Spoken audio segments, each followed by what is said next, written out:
இப்போ எனக்கிட்ட என்ன இருக்குது பாருங்கள், கணக்கில்லாத நாட்டுக்கோழி பண்ணை இருக்குது. அப்போ முட்டை என் கையில் இருக்குது.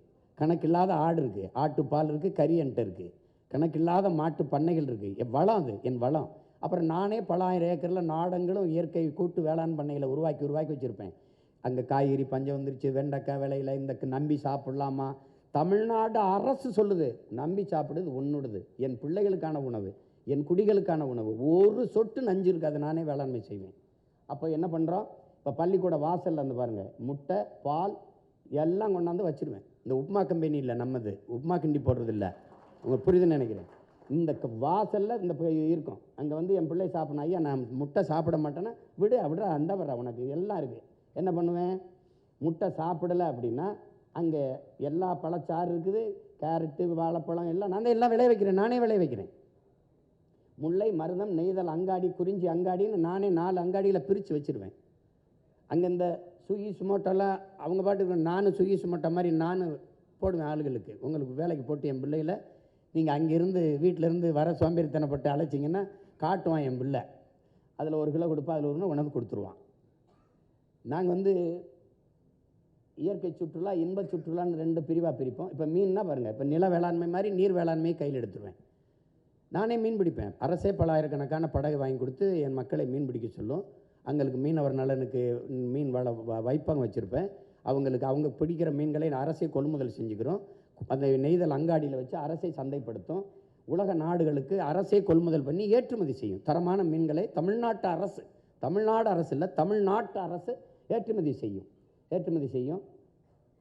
இப்போ நில வேளாண்மை மாதிரி நீர் வேளாண்மையாக கடலை கருதி மீன், அது மீன் வளத்தில் அங்கேயும் அரசு பணியை கொடுக்கும். அது மீன் பதனிடுதல் எல்லாமே அதில் அரசு பணியாக மாறிடுது. எதுவுமே அரசு முத்திரை இருந்தால் நீங்கள் நம்பி வாங்கலாம் அந்த பொருளை. ஏன்னா இது வந்து இதுதான் அறம் சார்ந்த தமிழர் அரசுன்னு சொல்கிறோம் இல்லையா, அப்படி கட்டமைக்கிறோம். எந்த ஐயமும் உங்களுக்கு தேவையில்லை, அவ்வளவு தரமாக நம்ம கொண்டு வந்துடுறோம். அவரவர் வாழ்விடத்திலே அரசு பண்ணி கொடுத்துரும். இப்போ வாழை பாருங்கள், வாழை நிலமும் வளம், வாழையில் வெறும் வாழைன்னு தான் நினச்சிட்டு இருக்கீங்க. வாழைப்பழம் வாழை தரந்து பாருங்கள், இந்த தண்டை பாருங்கள் எப்படி எடுத்துகிட்டு போகிறேன் பாருங்கள். இது தனி, இது தொழிற்சாலை, இது தனி. பழம் காய் உணவுக்கு பழங்கள் தனி, ஏற்றுமதி அது தனி. இந்த தண்டு இந்த வாழை உங்களுக்கு தெரியும், இந்த வில்லை இந்த சிப்ஸு அது தயாரிக்கிறது.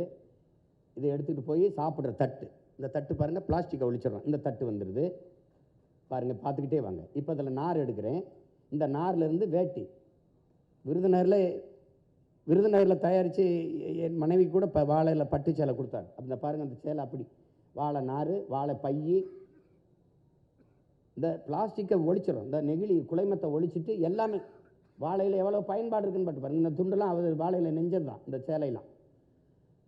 அப்போ வாழை அங்கே ஒரு 2000 ஏக்கர் வாழை இருந்தால் வாழை சார்ந்த தொழிற்சாலை இருக்குது பாருங்கள். 2-3 தொழிற்சாலை வருது பாருங்கள். அப்போ எவ்வளோ தொழிற்சாலை வருது, நல்லா கவனிங்க. இது கடலை, வேர்க்கடலை பல ஆயிரம் ஏக்கரில் போட்டிருக்கு. அங்கேருந்து என்ன சொன்னால் மரச்செக்கில் மயிலில் வந்து இங்கே பாருங்கள், கடலை எண்ணெய் தயாரிக்கிறோம், அது ஒரு தொழிற்சாலை. பிறகு கடலை மிட்டாய் தயாரிக்கிறோம், அங்கே பக்கத்துலேயே ஒரு தொழிற்சாலை. கடலை புண்ணாக்கு தயாரிக்கிறோம். என் மாட்டு பண்ணைக்கு தீவனம், ஆட்டுக்கு தீவனம், நிலத்துக்கு உரம். வேளாண் பண்ணை நான் தான் வச்சுருக்கேனே, போட்டுருவேன், அங்கே ஒண்டி போட்டுருவேன். அப்புறம் எண்ணெய், அது தமிழ்நாட்டு அரசே விற்கும். இப்போ எள்ளு விளைய வைக்கிறோம் பல ஆயிரம் ஏக்கரில். இந்த எள்ளு எண்ணெய் தயாரிக்கிறோம். நல்லெண்ணெய், எள்ளு மிட்டாய், எள்ளு புண்ணாக்கு. அப்போ இந்த எள்ளு புண்ணாக்கு உங்களுக்கு தெரியும், அது குப்பையை நம்ம தீவனமாக நம்ம பயன்படுத்திக்கிறோம், உரமாகவும் பயன்படுத்திக்கிறோம்.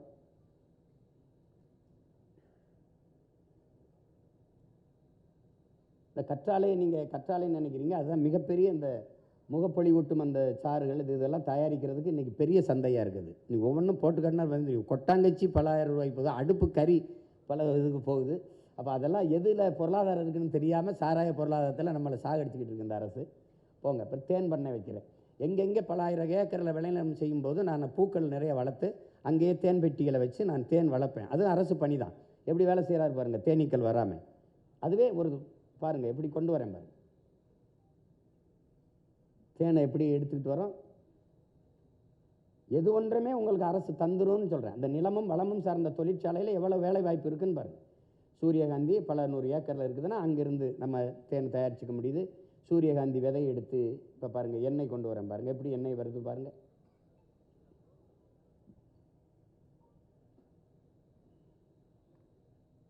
சூரியகாந்தி விதை எண்ணெய் வருது.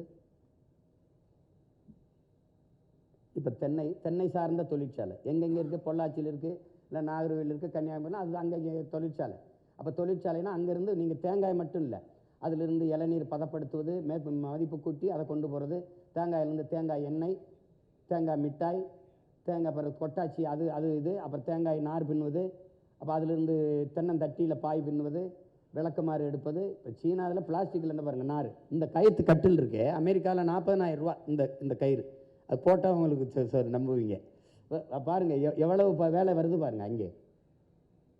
அப்போ இது வந்து நீங்கள் என்னென்னா கட்டடமாக கட்டலை, ஒரு தகர இதை போட்டு கீழே இந்த ஃபால் சீலிங்கிற மாதிரி இதை போட்டு அதில் குளிர் விட்டுருவேன். ரொம்ப பெரிய செலவு இல்லை, டக்குன்னு நிறுவி விட்டுருவேன். போங்க. இப்போ பார்த்தீங்க, இது பார்த்தீங்க. இப்போ மூங்கில்னா நீங்கள் சாதாரணமாக நினைக்கிறீங்க, அதன் பயனை பாருங்கள், அது எவ்வளோ பொருளாதாரம்னு பாருங்கள், என்னென்ன வேலை கை செய்து பாருங்கள். மூங்கில் நாற்காலி, மூங்கில் கட்டில், மூங்கில் இந்த பாருங்கள் போத்தல், எல்லாமே அதில் நம்ம செய்ய முடியுது. இதுக்கு போகணும். இந்த பிளாஸ்டிக் நெகிழி இருக்குல்ல, இந்த பாலித்தீன், இந்த குலைமம் நெகிழி இருக்குல்ல, அதை ஒழிச்சிட்டு இதுக்கு போகணும். இப்போ நாடே குப்பை மேடம், இது எவ்வளோ பயன் இருக்குது பாருங்கள் இந்த மூங்கிலில் பாருங்கள். போங்க. அப்போ அந்த மூங்கிலில் நார் எடுத்து, இது கரும்பு, பல 1000 ஏக்கரில் நான் கரும்பை விளைய வச்சிடுறேன். அந்த கரும்பு சார்ந்த தொழிற்சாலைக்கு போகிறேன். கரும்பை வெட்டுறதுக்கு அதுக்கெல்லாம் படித்தவங்க தேவையில்லை. அதுக்கப்புறம் அந்த சர்க்கரை ஆக்குறேன், நான் வெல்லமாக்குறேன்.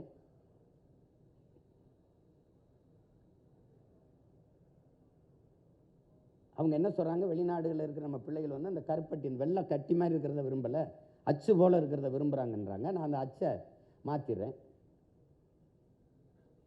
அதிலிருந்து தாள் தயாரிக்கலாம். கரும்புலேருந்து எத்தனால் பெட்ரோல் தயாரிக்குது பிரேசில், அதுக்கு போயிடுறோம். அந்த எத்தனால் பெட்ரோல் தயாரிக்குது.